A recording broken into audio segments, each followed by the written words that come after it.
अब तो ठीक है, मैं एक बार चेक कर लेता हूं भाई।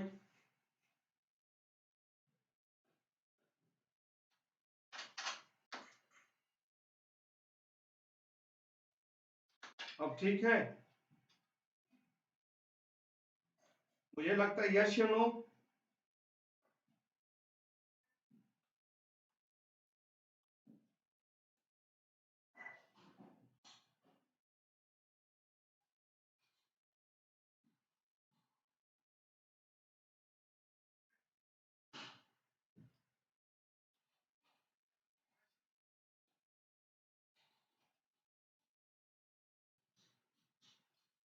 अच्छा, स्टार्टिंग से वॉइस का प्रॉब्लम है, स्टार्टिंग से वॉइस का प्रॉब्लम है, तो नो बेटा कोई परेशानी नहीं, मैं आपको स्टार्टिंग से ही बता देता हूं, आप निश्चिंत रहो।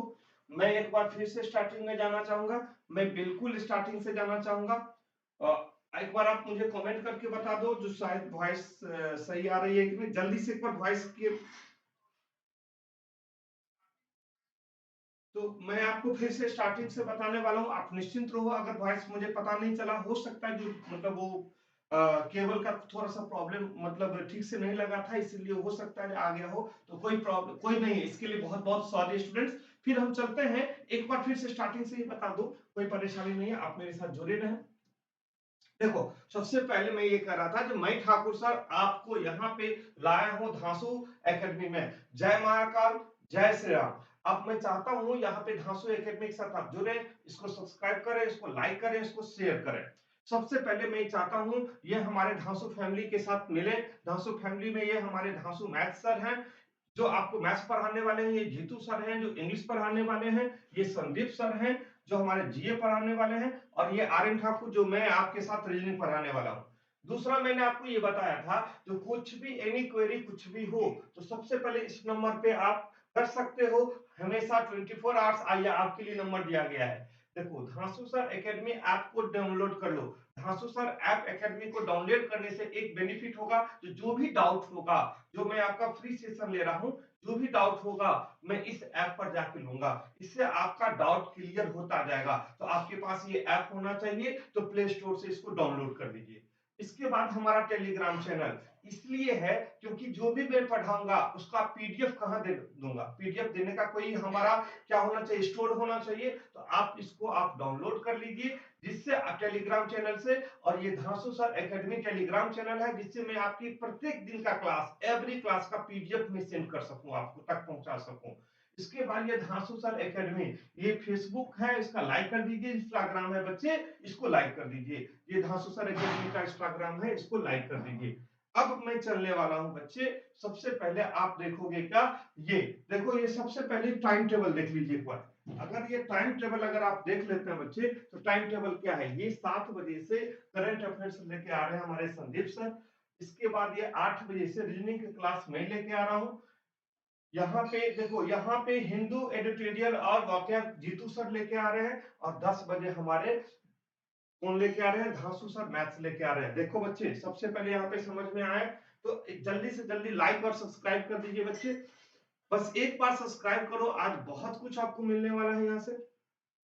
और फिर मैं चाहता हूँ शेड्यूल जो स्ट्रेटजी है, वो हमारे पास क्या क्या है, उसका ट्रिक्स क्या होगा, वो सारा चीज हम एक एक कॉन्सेप्ट बताएंगे। लेकिन आज मैं एग्जाम पे ही फोकस करने वाला हूँ, आज मैं एग्जाम पे ही फोकस करने वाला हूं बेटा। तो एग्जाम के लिए क्या क्या चाहिए, सो देखो यहाँ पे, देखो यहाँ पे रीजनिंग में चाहिए, रीजनिंग चाहिए। रीजनिंग में क्या क्या चाहिए, सबसे पहले लॉजिकल रीजनिंग चाहिए। लॉजिकल रीजनिंग में हमें बहुत प्रॉब्लम होता है बेटा। लॉजिकल रीजनिंग में स्टेटमेंट कंक्लूजन हो, स्टेटमेंट आर्ग्यूमेंट्स हो, स्टेटमेंट एजम्पशन हो, तो ये जितना भी लॉजिकल और भी है लॉजिकल रीजनिंग में, तो लॉजिकल रीजनिंग का जितना भी क्वेश्चंस हमें जब बैंकिंग में पूछा जाता है ना, तो हमारा ऊपर से निकल जाता है। बच्चे, मैं एक बार विश्वास करो, एक बार पढ़ोगे तब पता चलेगा, एक बार मुझसे पे विश्वास करो, आपका ये प्रॉब्लम परमानेंटली दूर हो जाएगा। क्योंकि लॉजिकल चीज समझाना पड़ता है, कहीं ना कहीं किसी न किसी से जोड़ के समझाना पड़ता है, आपके लाइफ के साथ जोड़ के समझाना पड़ता है। समझ में आ रहा है ना? तो ये कैसे समझोगे, इसके लिए लॉजिकल बातें होनी चाहिए, लॉजिकल आपके पास एग्जाम्पल होना चाहिए, इसके बाद आपके दिमाग में वो चीज सेट हो जाएगा। ठीक है ना बेटा? चलिए एक बार जल्दी से एक बार शेयर कर दीजिए, लाइक कर दीजिए, इसको शेयर कीजिए जल्दी से। इसके बाद हमारा अल्फा न्यूमेरिकल सीरीज का क्वेश्चन जितना भी होगा, सीरीज का टाइप, वो मैं आपको यहाँ पे अल्फा न्यूमेरिकल सीरीज आपको यहाँ पे बताने वाला हूँ सिलेबस में। इसके बाद रैंकिंग, डायरेक्शन, अल्फाबेट टेस्ट, ये देख रहे हो, ये आप में पूछा जाता है। ये रैंकिंग जो होता है या डायरेक्शन टेस्ट नॉर्मल नहीं होता है, ये लॉजिकल होता है। पॉसिबिलिटीज वाला डायरेक्शन पूछा जाता है, जानते हो। नॉर्मल डायरेक्शन हमें बैंकिंग में नहीं पढ़ना है, हमें पॉसिबिलिटीज वाला डायरेक्शन पढ़ना है। मैं आपको यहाँ पे पढ़ाने वाला हूँ पॉसिबिलिटीज की डायरेक्शन, जो आजकल एसबीआई में मेंस में आ रहा है, आईबीपीएस के मेंस पेपर में आ रहा है, वो चीज हमें पूछा जाता है और हमें छोड़ के आना पड़ता है। बेटा आज के बाद ये प्रॉब्लम दूर हो जाएगी। धांसू एकेडमी ऐप को आप सब्सक्राइब कर लीजिए, जिससे आपका ये प्रॉब्लम परमानेंट दूर हो जाएगा। चलो बेटा, इसके बाद हम लोग देखते हैं आगे। आगे डाटा सफिशिएंसी, जानते हो अगर आप स्टूडेंट्स कभी पेपर दिए होंगे या आप कभी मॉडल पेपर को बना रहे होंगे, तो आपको डाटा सफिशिएंसी का पेपर समझ में नहीं आता होगा। बहुत लंबी कहानी होती है, कंक्लूजन बाद में होता है, सब कुछ परसेंटाइल से लेके डाटा सफिशिएंसी के एक एक डेटा हमें पता करना होता है। बेटा लंबा तो है, लेकिन छोटा करना ठाकुर सर का काम है, उसको समझाना, उसका लॉजिकल कॉन्सेप्ट देना ठाकुर सर का काम है। इसलिए निश्चित रहो, कभी प्रॉब्लम नहीं होगी और आपको हमेशा के लिए डाटा सफिशिएंसी का प्रॉब्लम दूर कर दूंगा। इसके बाद देखोगे क्या, coded inequality. Coded inequality, inequality में भी कोडेड भी पढ़ना है, जो हमारा डायरेक्ट स्टेटमेंट है वो भी पढ़ना है, डायरेक्ट इनक्वालिटी है वो भी पढ़ना है, इनडायरेक्ट इनक्वालिटी है वो भी पढ़ना है, हमारा कोडेड इनक्वालिटी पढ़ना है। बेटा मैं एनालॉगी इनक्वालिटी भी पढ़ाऊंगा, आजकल आरआरबी ग्रेड बी में जो आने लगा है ना, एनालॉगी इनक्वालिटी, उसको भी मैं पढ़ाऊंगा इसी में, जिससे आपको किसी भी पेपर को देने में प्रॉब्लम नहीं होगी, हिचकिचाहट नहीं होगी। अगर उस पेपर को, जो एनालॉगी इनक्वालिटी, कभी अगर आईबीपीएस में भी पूछ दिया, तो आप बना के आओगे सबसे अलग, सबसे ज्यादा।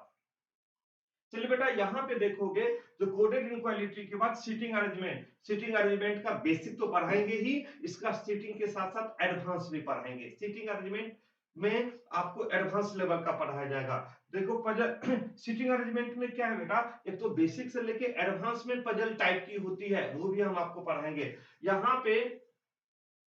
यहाँ पे देखो पजल टेबुलेशन, ये आपको आराम से एक एक चीज, एक एक कॉन्सेप्ट इसका समझाया जाएगा, एक एक टाइप इसका अलग अलग करवाएंगे, आपके साथ ही मेहनत करेंगे और आपको पजल का टाइप, जो कैसे पजल को हम आराम से बना सकते हैं, क्या उसका कॉन्सेप्ट होगा, क्या चीज को हमें इग्नोर करना चाहिए, क्या चीज के पॉइंट को हमें साइड में लिखना चाहिए, किस पॉइंट को हमें अरेंज पहले कर लेना चाहिए, ये सभी बातें हम जब चैप्टर स्टार्ट करेंगे तो करेंगे।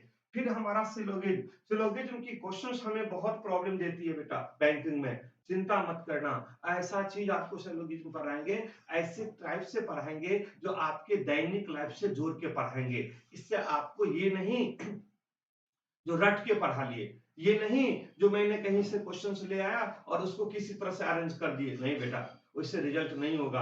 आप भी हमेशा हमेशा डाउटफुल होगे और आपके टीचर हमेशा स्ट्रेस से काम करेंगे, आपको पता ही नहीं चलेगा। बेटा सब कुछ हमारे धांसू फैमिली जो लाया है फ्री में, वो बिल्कुल उस लेवल पे लाया है जिस लेवल पे आपका RRB paper, RRB grade B के लेवल जो होता है, उस लेवल पर हम लोग ला रहे हैं। इसलिए चिंता तो छोड़ दो, दिमाग से टेंशन हटा दो, इस फैमिली के साथ जुड़ जाओ। यहाँ पे बेटा सबसे पहले देखें, तो एक बार शेयर कर दो बेटा, अभी शेयर कर दीजिए प्लीज। इसके बाद देखोगे क्या, ब्लड रिलेशन, ब्लड रिलेशन का जो जो भी टाइप है, ब्लड रिलेशन का अलग अलग टाइप, उसका अलग अलग कॉन्सेप्ट, उसका अलग अलग आपका वेरिएबल जो भी है, वो सभी आपको दिया जाएगा और इसका आपका प्रैक्टिस करवाया जाएगा, साथ साथ प्रैक्टिस भी करवाया जाएगा। जो पॉइंटिंग वाले क्वेश्चंस हैं, उसका यू बनने का चांस बताया जाएगा, तो हम कैसे किस पॉइंट को हम सर्च करते हैं जो हमारा क्वेश्चन का आंसर आ जाता है। तो ज्यादा मेहनत करने की जरूरत नहीं, कॉन्सेप्ट अलग मिलेगा। अब ये नहीं जो फैमिली ट्री बनाना स्टार्ट करें, अब उतना टाइम नहीं होता है बेटा, जब हम फैमिली ट्री बना बना के ब्लड रिलेशन पढ़े, पहले की जमाना में होता था। अब जो पढ़ा रहा है, अगर वही कॉन्सेप्ट से पढ़ा रहा है, उसका मतलब रटा रटा हुआ पढ़ा रहा है, तो आपको अलग मिलेगा, डिफरेंट मिलेगा। अब देखो इनपुट आउटपुट, इनपुट आउटपुट तो पजल है निश्चित रूप से, लेकिन इनपुट आउटपुट पजल है तो पजल रहने दो, हमारे लिए वो बहुत इजी कॉन्सेप्ट से आराम से बन जाएगा। कॉन्सेप्ट बताया जाएगा, प्रैक्टिस करवाया जाएगा और इसका ऐसा कॉन्सेप्ट बताया जाएगा जो एक बार में ही समझ में आ जाएगा। तो आपको कोई परेशानी नहीं होगा। अरेंजमेंट का तरीका बताया जाएगा, अरेंजमेंट का शॉर्ट तरीका बताया जाएगा। ये नहीं जो पूरे बेसिक देख लो और बेसिक के अकॉर्डिंग अरेंजमेंट करो, नहीं बेटा, उससे रिजल्ट नहीं होगा। बेसिक से रिजल्ट नहीं होगा। इसको अरेंजमेंट करने का तरीका जो विदाउट हम क्वेश्चन को एक बार पढ़ने के बाद हम विदाउट पेन लगाए कैसे अरेंजमेट कर सकते हैं, ब्रेन से कैसे कर सकते हैं, दिमाग से कैसे कर सकते हैं, उस चीज को बताया जाएगा इनपुट आउटपुट में। अब यहाँ पे चले साथ साथ आपको coded coding decoding, coding decoding जो हम लोग पढ़ते हैं बेटा, कोडिंग डिकोडिंग कैसा पढ़ते हैं? कोडिंग डिकोडिंग नॉर्मल नहीं पढ़ना है, यहाँ पे पॉसिबिलिटीज वाला कोडिंग डिकोडिंग पढ़ना है। कैसा पढ़ना है? पॉसिबिलिटीज कोडिंग डिकोडिंग पढ़ना है बेटा। तो हमें यहाँ पे आप टाइम दें, टाइम देंगे तभी तो मैं आपको सब कुछ यहाँ पे बताने वाला हूँ। आपका एक एक चैप्टर यहाँ से कंप्लीट करवाने वाला हूँ बेटा। लेकिन आईबीपीएस पेपर, एसबीआई, आरआरबी, सभी टाइप की क्वेश्चंस जो प्रीवियस क्वेश्चंस है, प्रीवियस क्वेश्चंस का जो लेवल था, उसके बाद हमारा वो मॉडल पेपर जो उससे भी हार्ड टाइप की क्वेश्चंस, जो बेसिक टू हार्ड, जो उसके बाद अगर हार्ड पूछ सकता है तो उस टाइप के क्वेश्चन क्या क्या आ सकता है, क्या पॉसिबिलिटीज हैं जो इस टाइप के क्वेश्चन पूछ सकता है पेपर में, पहले से ही अगर हम तैयार रहे तो हमारा सिलेबस तो पता है, हम उस लेवल तक पहुंच जाएंगे जो आपको कोई परेशानी नहीं होगी बेटा। सब कुछ करने के बाद अब मैं आपके सामने आने वाला हूं। ये समझ में आया? यस या नो? यस या नो? समझ में आया नहीं? जल्दी से बताओ, जल्दी बताओ। जो मैंने अभी तक जितना डिस्कस किया है ना, वो समझ में आया कि नहीं रीजनिंग में? क्लास कौन कौन से डे होंगे? देखो बेटा, क्लास जो होगी ना वो मंडे टू फ्राइडे होगी। सुबह रीजनिंग में 7 बजे आपको करंट अफेयर्स लेके आ रहे हैं संदीप सर, 8 बजे रीजनिंग, 9 बजे जीतू सर इंग्लिश, 10 बजे मैथ्स। यही क्लास मंडे टू फ्राइडे चलेगी आपका, ठीक है ना? तो आप निश्चित रूप से हमारे साथ जुड़े रहे बैंकिंग के लिए। बैंकिंग जब भी पढ़ाएंगे हम सुबह 8 बजे ही पढ़ाएंगे रीजनिंग को, 7 बजे संदीप सर करंट अफेयर्स पढ़ाएंगे। सुबह सुबह सुबह एकदम ताजा, एकदम 5 बजे उठना है बेटा, और एकदम एक बार फिजिकल एक्टिविटी करके भाग के दौड़ के जॉगिंग करके आ जाएंगे, जिससे 6 बजे तक फ्रेश होके पानी पी के गुड़ खा के, एकदम देहाती गुड़ खा के, एकदम से गुड़ खाओगे, देहाती गुड़ खाओगे तो बेटा मार्केट से ले आना, तो आपको ताकत बनी रहेगी, सुबह सुबह फ्रेश रहोगे। एक चाय पी लेना और संदीप सर के साथ 7 बजे करंट अफेयर्स लेकर बैठ जाना, जिससे आपको करंट अफेयर्स संदीप सर इतना जबरदस्त पढ़ाने वाले हैं, इतना जबरदस्त पढ़ाने वाले हैं जो आपको कहीं जाने की जरूरत नहीं है। चलिए बेटा, आप अब चलें, हम सबसे पहले करेंगे बैंकिंग की बात। आप सब मेरी बात को समझो, यहाँ पे सुनो। अब बैंकिंग में सबसे पहले कितना टाइप का पेपर होता है? बैंकिंग में हमें जनरल प्रत्येक साल, बैंकिंग का बेनिफिट क्या है ना, प्रत्येक साल वैकेंसी आना है, टाइम से पेपर होना है, रिजल्ट भी टाइम से होना और सिलेक्शन भी, मतलब, और रेलवे एसएससी सब की तरह नहीं आया बीच में रुक गया फिर चल रहा है, ये सब नहीं, बैंकिंग फिक्स है। इसलिए बैंकिंग के बच्चे जो भी है स्मार्ट बच्चे होते हैं, और स्मार्ट बच्चे का एकदम सब कुछ फिक्स होता है। हम क्या करेंगे बेटा? जनवरी टू जनवरी तैयारी करेंगे, जनवरी टू जनवरी तैयारी करेंगे। अभी फैब आ गया ना, आपकी बैच में लॉन्च कर रहा हूं ना, आपका बैच लॉन्च कर रहा हूं फैब से, और अगला फैब तक आपका सिलेक्शन पक्का, पक्का एकदम दिमाग में सेट कर लो। क्योंकि साथ साथ चलेंगे, पढ़ाई करेंगे, प्रैक्टिस करेंगे, और साथ साथ हम अपना पेपर देंगे और रिजल्ट लेके साथ दिखा देंगे। सबसे पहले हमें आईबीपीएस, आईबीपीएस को पेपर देना है।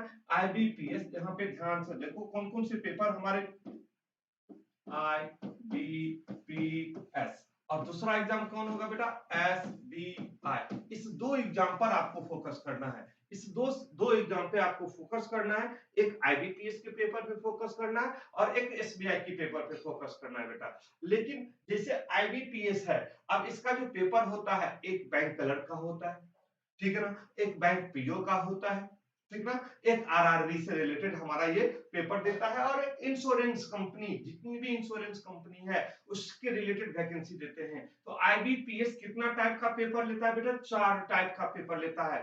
बैंक क्लर्क, बैंक पीओ, दो ये हो गया। इसके बाद आरआरबी रूरल बैंकिंग का लेता है जो ग्रामीण बैंक होते हैं, और चौथा इंश्योरेंस कंपनी के जितने भी वैकेंसी जाते हैं उसकी जो सिलेक्शन होती है उसको कौन लेता है? आईबीपीएस। तो आईबीपीएस से रिलेटेड आपका कितना पेपर होगा बेटा? आईबीपीएस से रिलेटेड आपको 4 पेपर होने वाले हैं, 4 पेपर। साल में कितना पेपर? 4 पेपर। अब आपको क्या चाहिए? दूसरा एसबीआई, एसबीआई में आपका 2 पेपर होगा, एक क्लर्कियल होगा, एक पीओ होगा। तो 2 पेपर ये हो गया। तो अब अगर हम देखेंगे 4 पेपर ये हो गया, 2 पेपर ये हो गया, टोटल आपको कितना पेपर बेटा करना है? 6 पेपर। 6 पेपर बैंकिंग से रिलेटेड आपको मिलने वाला है। लेकिन साथ-साथ बेटा इसमें आरआरबी, सॉरी आरबीआई, यहाँ पे आरबीआई से वैकेंसी निकलता है ग्रेड बी का। ग्रेड बी का वैकेंसी निकलता है। जो देखते हो, आप देखते हो ना, गवर्नर होता है, लेकिन साथ साथ आरबीआई में 4 डिप्टी गवर्नर भी होते हैं। डिप्टी गवर्नर भी 4 होते हैं। गवर्नर तो पता है जो कैसे अपॉइंटमेंट होता है, लेकिन डिप्टी गवर्नर का पता है कैसे अपॉइंटमेंट होता है? जो आरआरबी का जो ग्रेड बी जो हम लोग सेलेक्ट होके जाते हैं, उसी का प्रमोशन हमारा जो प्रमोट होके वो डिप्टी गवर्नर बन जाता है। इतना बड़ा पोस्ट है बेटा, इतना बड़ा post. Deputy governor RRB grade वाले ही तो बनते हैं जो प्रमोशन होके। तो बेटा आपको ना यहाँ पे आरआरबी ग्रेड बी का भी पेपर देना है। मेरी इच्छा है जो आप डिप्टी गवर्नर तक बन जाओ, मुझे इतना खुशी होगी पता नहीं। लेकिन बेटा मैं फ्री में सब कुछ पढ़ाने वाला हूँ, एक बार शेयर कर दीजिए इसको। शेयर करेंगे तो सारा कुछ जानकारी मैं देता रहूंगा। बहुत कुछ, अभी जाना मत, बहुत कुछ बताने वाला हूँ यहाँ पे। आज आपको बहुत कुछ बताने वाला हूँ बैंकिंग से रिलेटेड, जो आपको बहुत कुछ नहीं, सिर्फ बच्चे पढ़ जाते हैं भाग जाते हैं, ऐसे मत करना। यहाँ पे देखते हैं बैंकिंग का वैकेंसी बेटा फिक्स है। बैंकिंग का वैकेंसी फिक्स है, अगस्त में आएगा ही आएगा, और आपको सितंबर से पेपर आना ही आना है। ठीक है बेटा, तो आप निश्चिंत रहो, इसके लिए सब कुछ यहाँ पे बताने वाले हैं। आप देखो, सबसे पहले इसको जान लो। अब यहाँ पे देखोगे जो कौन कौन से बच्चे यहाँ पे भर सकते हैं बैंकिंग का फॉर्म। तो बैंकिंग का फॉर्म बहुत सारा कंफ्यूजन, डाउटफुल होता है, जो बैंकिंग के कौन कौन से बच्चे हमारे भर सकते हैं फॉर्म। तो बैंकिंग का हमारा जो है बच्चा, वो साइंस वाला भर सकता है, कॉमर्स वाला भर सकता है, आर्ट्स वाले स्टूडेंट भर सकते हैं। साइंस, कॉमर्स और आर्ट्स, जो भी हमारा साइंस से रिलेटेड होगा, कॉमर्स से रिलेटेड होगा और आर्ट्स से रिलेटेड होगा, तो ये तीनों टाइप के बच्चे हमारा क्या भर सकते हैं? फॉर्म भर सकते हैं। साइंस वाला भर सकते हैं, कॉमर्स वाला भर सकते हैं और आर्ट्स वाले, मतलब लेकिन ग्रेजुएट होना चाहिए। इस तीनों सब्जेक्ट में से किसी भी सब्जेक्ट का स्टूडेंट को ग्रेजुएट जरूर होना चाहिए। अगर आपकी ग्रेजुएशन नहीं हुई है तो इसमें पहले आप ग्रेजुएशन कर लो। लेकिन बच्चे सबसे पहले ये तो आ जाता है, जो साइंस आर्ट्स कॉमर्स वाले तो भर सकते हैं, लेकिन एज लिमिट इसकी क्या होती है? एज लिमिट बच्चे इसमें जो है आपको मिनिमम 20 इयर्स मिलते हैं। कितना मिलता है बेटा? 20 इयर्स, और मैक्सिमम 30 इयर्स। कितना बेटा? 30 इयर्स, मतलब 20 इयर्स से लेके 30 इयर्स तक का आपका एज लिमिट होता है। देख लो बेटा, 20 इयर्स से लेके 30 इयर्स तक का आपका एज लिमिट होता है। ठीक है बेटा। अब यहाँ पे क्या होता है, जो हमें ये तो एज लिमिट होता है, लेकिन हमारे बहुत सारे प्यारे बच्चे ऐसे हैं जो कैटेगरीज वाइज है। बहुत सारे ऐसे बच्चे हैं मेरे जो कैटेगरीज वाइज है, तो उनको कैटेगरीज में छूट भी मिलती है। बच्चे यहाँ पे तो एज लिमिट 20 से लेके 30 तक तो दिया गया है। अब यहाँ पे मैं आपको लिख दूं, जो एज जो लिमिट है बेटा, वो 20 ईयर से लेके 30 ईयर्स तक तो है। 30 ईयर्स तक तो है, ठीक ना? 20 ईयर से लेके 30 ईयर्स तक का तो एज लिमिट है, बट इसमें छूट भी मिलता है। छूट किसका किसका मिलता है बेटा? छूट किसका किसका मिलता है? तो छूट जो मिलता है वो मैं बता दूं, वो हमारे पास होते हैं ओबीसी, जो कैटेगरी, जिनकी ओबीसी की कैटेगरी होते हैं, ठीक ना? ओबीसी की जो कैटेगरी होते हैं उसको छूट मिलता है। इसके साथ साथ उसको कितना साल का छूट मिलता है? 3 इयर्स का छूट मिलता है।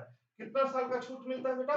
3 इयर्स का छूट मिलता है, ठीक ना? ओबीसी, आप देख लो, ओबीसी वाले को 3 इयर्स का छूट मिलेगा। एससी एसटी वाले के लिए, एससी और एसटी जो हमारे बच्चे हैं उनके लिए 5 इयर्स का छूट मिलता है बेटा। कितना इयर्स का छूट मिलता है? 5 इयर्स का छूट मिलता है। जल्दी जल्दी लिखते चलो। एससी एसटी वाले के लिए 5 इयर्स का छूट मिलता है। यहाँ पे पीडब्ल्यूडी, पीडब्ल्यूडी जो हैंडीकैप्ड वाले होते हैं बच्चे, उनको मिलता है 10 साल का छूट। कितना का मिलता है बेटा? 10 साल का छूट मिलता है। और हमारे कौन कौन से बच्चे आ सकते हैं इसमें? एक्स सर्विसमैन, जो एक्स सर्विसमैन होता है बच्चे, एक्स सर्विसमैन को भी आपको जो छूट मिलता है इसमें, वो 5 वर्ष, यहाँ पर एक्स सर्विसमैन का जो छूट मिलता है बच्चे, वो आपको मिलता है 5 इयर्स का छूट, यहाँ पे एक्स सर्विसमैन को 5 इयर्स का छूट मिलता है बेटा, 5 इयर्स का छूट मिलता है, ठीक ना। तो आपको देखोगे तो 20 से 30 के अलावा, 20 से 30 के अलावा ये जनरल और सभी के लिए हो गया। इसके बाद अगर हमारे कोई ओबीसी कैटेगरी से हमारे प्यारे बच्चे हैं तो उनको 3 साल का छूट मिलेगा, मतलब 30 से 33 साल में आप 33 साल तक फॉर्म भर सकते हो। अगर यहाँ पर एससी एसटी से कोई बिलोंग करते हैं हमारे प्यारे बच्चे, हमारे जान, तो अगर उसमें 30 साल तो है ही, प्लस 5 साल और जोड़ दोगे तो आपको मिलेगा मेरे प्यारे समझदार बच्चे 35 साल तक, आप 35 साल तक फॉर्म भर सकते हो। इसके बाद आपको पीडब्ल्यूडी, अगर कोई हैंडीकैप्ड है तो आपको मिलेगा 30 साल तो मिलेगा ही मैक्सिमम, उसके बाद 10 साल तक और फॉर्म आप भर सकते हैं, मतलब एक्स्ट्रा में 10 साल को छूट मिल जाएगा। इसके बाद मेरे प्यारे बच्चे 30 साल तो है ही जनरल का, उसके बाद अगर एक्स सर्विसमैन है, कोई सेना से रिटायर करता है ना, मुझे बहुत अच्छा लगता है जब हमारे सैनिक जो हमारा सोल्जर है रिटायरमेंट, कम एज में उनकी रिटायरमेंट हो जाती है, जब वो वापस आते हैं तो हमारे साथ वो जुड़ जाते हैं, और बैंक पीओ हजारों का हजार बैंक पीओ तो मैं बना के दिया हूँ, हजार का हजार मैं बैंक पीओ बना कर दिया हूँ अपने। जय हिंद, जय सोल्जर, जय भारत देश। तो हम कहते हैं उस सोल्जर, हमारे लिए सोल्जर भाई के लिए हमें यहाँ पे 5 साल का छूट सरकार ने दिया है। तो आप यहाँ मतलब 30 साल और 5 साल मतलब 35 साल तक आप फॉर्म भर सकते हो, ठीक ना बेटा। चलिए आगे की हम बात करते हैं, आगे की हम बात करते हैं बेटा, आगे क्या है तो यहाँ पे देखते हैं। अब आप देखो सबसे पहले जो ये तो हमें फॉर्म भरने का कंडीशन, तो हमें एज भी मालूम होना चाहिए। बहुत सारे एज तो हमें मिल जाता है, लेकिन हमें ये पता चलता है जो मेरा एज तो एक्सपायर नहीं हो गया, नहीं बेटा, आपका फॉर्म भरने का कंडीशन मैंने समझा दिया। जनरल बच्चे को 20 से 30 वर्ष, उसके बाद कैटेगरी वाइज क्या क्या होता है वो मैंने आपको डिस्कस कर दिया। इसके बाद परसेंटाइल की बात होता है, जो कितना परसेंटेज वाले बच्चे, कितना परसेंटेज वाले बच्चे फॉर्म भर सकते हैं, कितना परसेंट वाले बच्चे फॉर्म भर सकते हैं। तो बेटा यहाँ पे देखोगे तो यहाँ पे हमें देख रहा है जो 45% से अबव, 45% से अबव मिनिमम कितना परसेंट होना चाहिए ग्रेजुएशन में बेटा 45%, 45% से अबव जो भी स्टूडेंट होगा, और 60% मतलब मिनिमम 60% तो होना ही चाहिए, 60% से ऊपर भी है तो भी आप फॉर्म भर सकते हैं। तो 45% से अवर जो भी स्टूडेंट्स है वो फॉर्म हमारा भर सकता है, किसमें, हमारा बैंकिंग के लिए। तो यह भी एक प्रॉब्लम आपका दूर हो गया। अब यहाँ पे अब देखोगे जो आईबीपीएस होता है उसमें क्या होता है, उसमें कितना टाइप का पेपर पूछा जाता है बेटा, उसमें 3 टाइप्स का पेपर पूछा जाता है। पहला प्रीलिम्स है, सेकेंड जो है आपका मेंस है, और थर्ड जो है वो आपका इंटरव्यू है। मतलब पहला प्रीलिम्स पूछा जाता है, जिस सेकंड में मेंस लेवल पूछा जाता है, तीसरा में इंटरव्यू लेवल पूछा जाता है। तो बेटा अगर आपको जानकारी नहीं था तो इसको जानकारी लो, बहुत जरूरी है जानकारी लेना। 3 टाइप की पेपर हमें इस बैंकिंग में आते हैं, ठीक है बेटा। इसके बाद इसके बाद अगर हम देखते हैं इस तीनों एग्जाम के लिए, अगर हम बात करते हैं इस तीनों के लिए हमें क्या क्या होता है। अगर हमारा प्रीलिम्स की बात करेंगे तो हमारा इसमें क्या होता है, 100 क्वेश्चन पूछा जाता है बेटा। इसमें कितना होता है, 100 क्वेश्चन। टोटल नंबर ऑफ जो क्वेश्चन होता है बेटा वो 100 मार्क्स का होता है। इसमें 3 टाइप में होते हैं, एक तो मैथ्स होता है, एक रीजनिंग होता है, और एक इंग्लिश होता है। जो ये 100 मार्क्स होता है बेटा, जो ये 100 मार्क्स होता है उसमें 3 टाइप का पेपर पूछे जाते हैं। इस 100 मार्क्स में 3 टाइप के पेपर आते हैं, एक तो हमारा मैथ्स होता है, एक रीजनिंग होता है, और एक इंग्लिश होता है। चलिए बेटा, ये 3-3 टाइप होता है। अब इसमें कितना कितना होता है वो आपको जानना जरूरी है। अब यहाँ पे ये कितने टाइप्स के आते हैं ये चीज जानना जरूरी है 100 मार्क्स में। जो हम बात करेंगे आईबीपीएस पीओ की, उसमें मैथ जो होता है वो आपको यहाँ पे दिया जाता है 35 मार्क्स, और रीजनिंग जो दिया जाता है बेटा वो भी 35 मार्क्स, और जो इंग्लिश दिया जाता है वो 30 मार्क्स का। तो आप इसको नोट कर लो, जो आपको 3 टाइप का पेपर में आने वाले हैं। नहीं, 18 वर्ष वाले नहीं भर सकते हैं। 18 वर्ष मैंने लिख दिया ना, 20 वर्ष से ऊपर, 20 वर्ष से लेके 30 वर्ष तक के ही बच्चे भर सकते हैं कोई भी बैंकिंग का फॉर्म, 18 वर्ष के लिए नहीं है इसमें। तो इसमें आपको 3 टाइप का पेपर पूछा जाता है बीपीएस पेपर में, जो प्रीलिम्स में होता है। जो प्री की हम बात करते हैं, प्रीलिम्स की बात करते हैं, math, reasoning, English. Math 35 marks, reasoning 35 marks, और इंग्लिश 30 मार्क्स। ये तीनों क्वेश्चंस आपको दिया जाता है बेटा। लेकिन जो टाइम है वो कितने आवर्स का होता है? जो ये टाइम है बेटा वो हमारा 60 मिनट का होता है। कितना मिनट का होता है बेटा? 60 मिनट का ये टाइम होता है। 60 मिनट में आपको यहाँ पे 20-20 मिनट, ये 20 मिनट्स, इसमें भी 20 मिनट्स और इसमें भी 20 मिनट्स का टाइमिंग दिया जाता है। जो मैथ्स में 35 क्वेश्चन 20 मिनट्स में, रीजनिंग में 35 क्वेश्चन 20 मिनट्स में और इंग्लिश में 30 क्वेश्चन 20 मिनट्स में। ये आप जल्दी से नोट कर लीजिए। आप इससे क्या होगा, टोटल जो 60 मिनट का जो टाइमिंग होता है बेटा वो आपको मिलता है बैंकिंग के प्रीलिम्स पेपर में। ठीक ना? प्रीलिम्स पेपर में आप इस टाइप की टाइम को लिख सकते हैं। नहीं, आपका करंट अफेयर्स पूछा जाता है बेटा, लेकिन मेंस पेपर में पूछा जाता है, एसबीआई में पूछा जाता है। ठीक ना? आपका प्रीलिम्स लेवल पे यही तीन टाइप की क्वेश्चंस आते हैं। ठीक है, कोई परेशानी नहीं। आपका इंश्योरेंस वाला में पूछा जाता है, आईबीपी आरआरबी वाले में पूछा जाता है, बहुत सारे में करंट अफेयर्स पूछे जाते हैं, लेकिन आपका मेंस लेवल पे पूछा जाता है। और आपको पता है जो प्रीलिम्स और मेंस के बीच में ज्यादा गैप नहीं रहता है, 1 महीना का गैप रहता है, मात्र 1 महीना का गैप होता है। इसलिए ये नहीं जो एसएससी की तरह पहले 1 साल में हम तैयार करेंगे प्रीलिम्स, फिर 6 महीना 8 महीना के बाद मेंस, ऐसा नहीं होता है। बैंकिंग में सब कुछ साथ साथ चलता है, मतलब आपको तैयारी एक ही साथ करना है, एक ही साथ करना है, क्योंकि दोनों के बीच का गैप मात्र 20-25 दिन का होता है। रिजल्ट तो आया, रिजल्ट के बाद 15-20 दिन के बाद आपका मेंस का पेपर हो जाता है।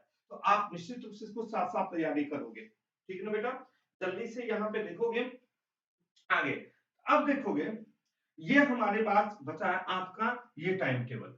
आगे देखोगे, एक बात और इसमें कहना भूल गया, जो देखो बच्चे सबसे प्रॉब्लम कहाँ पे होता है, यहाँ पे क्या होता है, प्रॉब्लम कहाँ पे होता है, मैथ्स हो, रीजनिंग हो, इंग्लिश में हो, पता है प्रॉब्लम क्या है? आपने अगर मैथ्स का सेक्शन ओपन कर लिया ना, तो जब तक 20 मिनट अगर मैथ्स सेक्शन में अगर हो जाएगा, तब तक आप दूसरा सेक्शन में नहीं जा सकते हो। ये सबसे ज्यादा प्रॉब्लम। और एग्जाम में क्या होता है, जैसे 3 सेक्शन है या 4 सेक्शन है, तो अगर 5-7 क्वेश्चन इस सेक्शन से मिल गया, अगर नहीं बन रहा है तो हम दूसरा सेक्शन में जा सकते हैं, तीसरा सेक्शन की क्वेश्चन बना सकते हैं। मतलब पूरा का पूरा टाइम हम जो सेक्शन मेरा सबसे अच्छा है उस सेक्शन में जाके हम यूटिलाइज कर लेते हैं। लेकिन बैंकिंग में ऐसा नहीं होता। इसमें सबसे बड़ा प्रॉब्लम यही है, जो सेक्शन आपने ओपन किया वही सेक्शन में 20 मिनट जब तक नहीं हो जाएंगे, अब दूसरा सेक्शन में आपका ओपन होगा ही नहीं। ये सबसे ज्यादा प्रॉब्लम है और इस पे ही प्रैक्टिस करना है। समझ में आ रहा है? समझ में आ रहा है? तो बैंकिंग वाले जो भी स्टूडेंट हैं दिमाग में सेट कर लें, 20 मिनट्स आपको मैथ के अंदर ही रहना पड़ेगा पेपर में, जो 35 क्वेश्चन होगा। रीजनिंग में भी 20 मिनट्स आपको 35 क्वेश्चन को टाइम देना पड़ेगा, आ रहा हो या नहीं आ रहा हो। उसी तरह से इंग्लिश में 20 मिनट भी आपको 30 क्वेश्चंस के लिए देना ही पड़ेगा बेटा, मतलब आप सेक्शन में आपको रहना ही पड़ेगा। समझ में आ रहा है? कोई परेशानी नहीं। चलिए बेटा आगे की हम बात करते हैं। तो ये था हमारे पास प्रीलिम्स का। अब चलते हैं मेंस लेवल का। मेंस लेवल का क्वेश्चंस कितना कितना सब्जेक्ट होता है सो समझो। तो सबसे पहले मेंस लेवल की क्वेश्चंस की अगर हम बात करेंगे तो 4 सब्जेक्ट होता है। कितना सब्जेक्ट होता है बेटा? 4 सब्जेक्ट होता है। तो मेंस लेवल, जब भी हम मेंस लेवल की बात करते हैं, जब भी हम मेंस लेवल की बात करते हैं, मेंस की बात करते हैं बेटा, मेंस लेवल की अगर हम बात करते हैं तो उसमें हमें कितना टाइप की क्वेश्चंस पूछा जाता है बेटा? मेंस लेवल में हमेशा हमेशा पूछा जाता है 4 सब्जेक्ट। कौन कौन सा सब्जेक्ट होता है? सो अब यहाँ पे मैं आपको बताने वाला हूं। सबसे पहले देखो, पहला सब्जेक्ट होता है रीजनिंग एंड कंप्यूटर, साथ साथ पूछा जाता है। दूसरा देखो यहाँ पे, दूसरा होता है मैथ्स, दूसरा होता है मैथ्स, तीसरा होता है आपका इंग्लिश और फोर्थ होता है जीएस, जीएस में जीए। तो यहाँ पे 4 सब्जेक्ट पूछा जाता है। रीजनिंग एंड कंप्यूटर साथ साथ होता है मेंस लेवल पे। आपका मैथ होता है, इंग्लिश होता है और जीए होता है। अब मैं आपको बताने वाला हूं जो अब क्या क्या होता है। जैसे मैथ्स है 60 मार्क्स का 45 मिनट।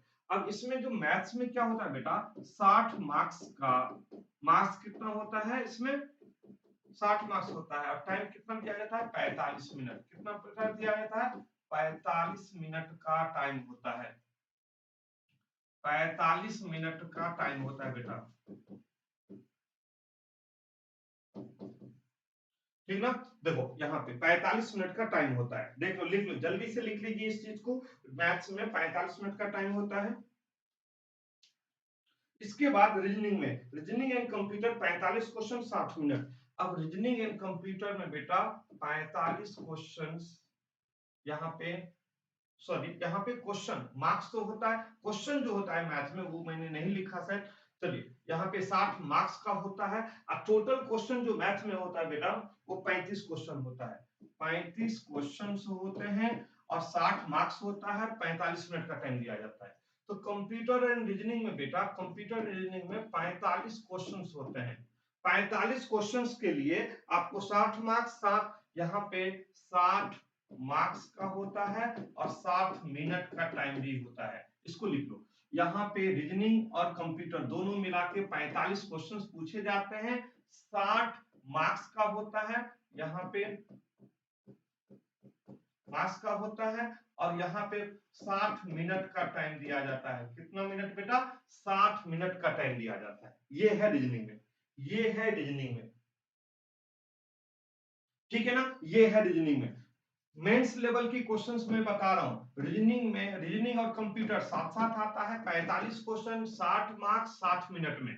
मैथ्स में 35 क्वेश्चन 60 मार्क्स और 45 मिनट में। इसको थोड़ा सा वेरिएबल है, इसको आप निश्चित रूप से जानो। इंग्लिश में 35 क्वेश्चन 40 मार्क्स का, इंग्लिश में देखो 35 क्वेश्चन, 35 क्वेश्चन 40 मार्क्स का, कितना बेटा, 35 क्वेश्चन 40 मार्क्स का,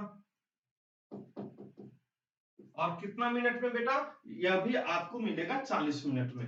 35 क्वेश्चन 40 मार्क्स का,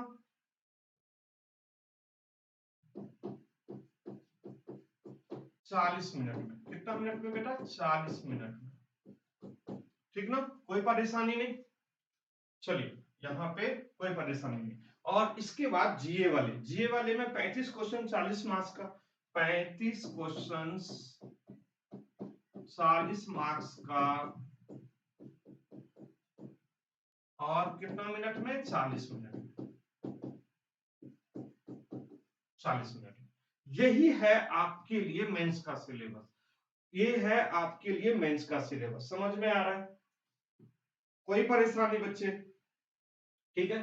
तो ये हमें समझ में आया आपके लिए, जो टोटल क्वेश्चंस को हम कैसे कर सकते हैं, ठीक है ना। इसके बाद आपको मिल जाएगा इंटरव्यू, इसके बाद मिल जाएगा बेटा इंटरव्यू। अब इंटरव्यू में आप क्या करोगे, इंटरव्यू में याद रखना, इंटरव्यू जो, जैसे ये सब आपका सिलेबस कंप्लीट हो जाएगा, आपके पास सिलेबस भी जानकारी हो गया, और सिलेबस के बाद आपकी टाइम्स का भी मैंने डिस्कस किया, टाइम मैनेजमेंट का भी डिस्कस किया, जो टाइम हमें किस तरह से पूछा जाता है, आपको सारी जानकारी दिया गया, एज किस किस में छूट मिलता है, किसको किसको कब कब छूट मिलता है, आपको कितना नॉर्मल एज होता है, सारा कुछ मैंने डिस्कस किया।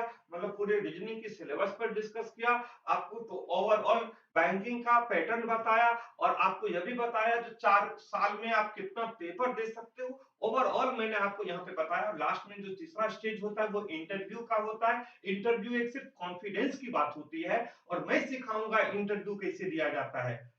इंटरव्यू में देने का क्या मेंटल लेवल पूछा जाता है, साइकोलॉजिकल लेवल पूछा जाता है, नॉलेज तो आपसे बिल्कुल नहीं पूछा जाता बेटा, क्योंकि जो कम आंसर देते हैं उनको भी ज्यादा मार्क्स मिलता है, जो ज्यादा आंसर देते हैं उनको भी इंटरव्यू में कम मार्क्स मिलता है, सिर्फ कॉन्फिडेंस देखा जाता है।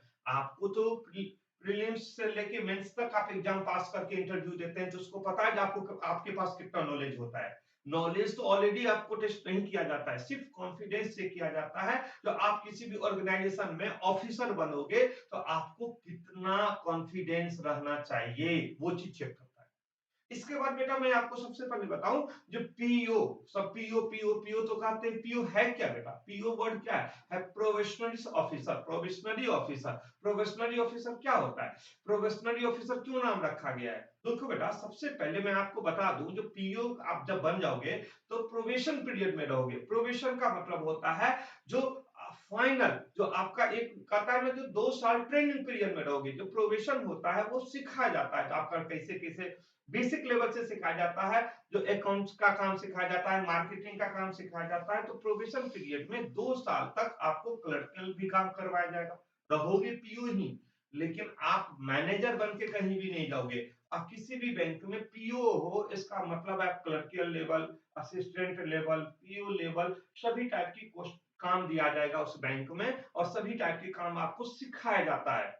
छोटा छोटा काम से लेके धीरे धीरे धीरे करके बड़े बड़े काम में आपको सिखाया जाता है। जब 2 साल के बाद आप प्रोबेशन पीरियड कंप्लीट कर लेते हो, पीओ का आप कंप्लीट कर लेते हो पोस्ट, तब आप बन जाते हो असिस्टेंट मैनेजर। क्या बन जाते हो बेटा? Assistant manager. और असिस्टेंट मैनेजर बना के एक छोटी सी, जो हमारा क्या होता है ना, सभी बैंक का एक ट्रांजैक्शन होता है, जिसका ट्रांजैक्शन छोटा होता है उसमें असिस्टेंट मैनेजर या मैनेजर बना के आपको भेज दिया जाता है। उसी तरह से असिस्टेंट मैनेजर से फिर बाद में प्रमोट होते हैं मैनेजर में, मैनेजर से प्रमोट होते हैं चीफ मैनेजर में। इसी तरह से प्रमोशन उसमें लगा रहता है। वही उसी में स्केल 1, एसपीओ स्केल 2, स्केल 3 का कैटेगरीज बांट दिया गया है। तो आपको बैंकिंग से रिलेटेड में बीच बीच में भी आपको बताता रहूंगा, क्योंकि हमारे पास वो एक आप अकेले बच्चे नहीं हो बेटा, हमारे पास सिलेक्टेड हजारों बच्चे हैं जो बैंक में पीओ हैं, बैंक में मैनेजर है, बैंक में आपका चीफ मैनेजर है, हजारों बच्चे हैं। तो मैं उन सब से आपको एक एक करके भी बीच बीच में मिलवाता रहूंगा, जो उनकी सिलेक्शन में हमारी टीम का योगदान क्या रहा, वो भी हम आपके साथ बीच बीच में आते रहेंगे, मिलते रहेंगे, कभी आपके साथ कन्वर्सेशन करेंगे, तो वो क्या क्या और किए अपनी लाइफ में, उनको कहां से क्या चीज मिला, कहां से मोटिवेशन मिला, और अभी प्रेजेंट में उनका सिनेरियो क्या चल रहा है, तो सब कुछ आपको यहाँ से दिया जाएगा। तो ऑल द बेस्ट स्टूडेंट, मिलते हैं मंडे टू फ्राइडे। जो आज आपका स्टार्ट हुआ है वो बिल्कुल इंट्रो क्लास था, 1 घंटे कंप्लीट करवाया जाएगा क्लासेज, क्योंकि 1 घंटा तो भी कम हो जाता है। तो मैं चाहता हूं जो कल से जो मैं क्लास स्टार्ट करूं, वो बेसिक टू एडवांस पढ़ाऊंगा, धीरे धीरे चैप्टर वाइज पढ़ाऊंगा, और आप यहाँ से हमारे साथ आप जुड़े रहे। ऑल द बेस्ट स्टूडेंट, जय महाकाल, जय धांसू।